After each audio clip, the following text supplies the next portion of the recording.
PPK Ilir Timur 1 Palembang pada Minggu 16 Februari 2024 melaksanakan rapat pleno terbuka rekapitulasi penghitungan perolehan suara pemilu tahun 2024 bersama dengan pihak Panwascam, Kecamatan, TNI Polri, dan juga partai politik di Gedung Persada Kecamatan Ilir Timur 1 Kota Palembang.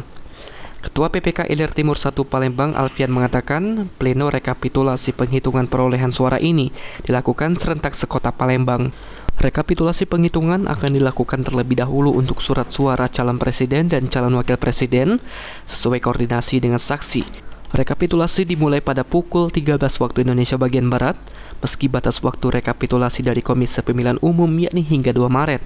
Namun, diupayakan rekapitulasi dapat selesai sesegera mungkin dengan melibatkan petugas dari 11 KPPS, mengingat pada pemilu lalu rekapitulasi di kecamatan ini berlangsung sekitar 7 hari.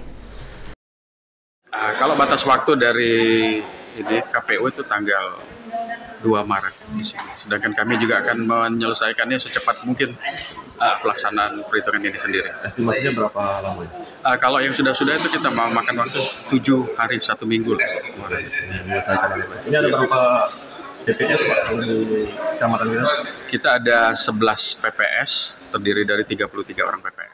Sementara itu, Camat Ilir Timur 1 Ricky Fernandi mengatakan untuk mendukung tahap rekapitulasi penghitungan perolehan suara berjalan dengan baik, pihak kecamatan, TNI dan juga Polri akan mengawasi dan melakukan penjagaan bagi perwakilan peserta pemilu untuk mengikuti aturan berlaku jika ada yang kurang puas dengan hasil rekapitulasi.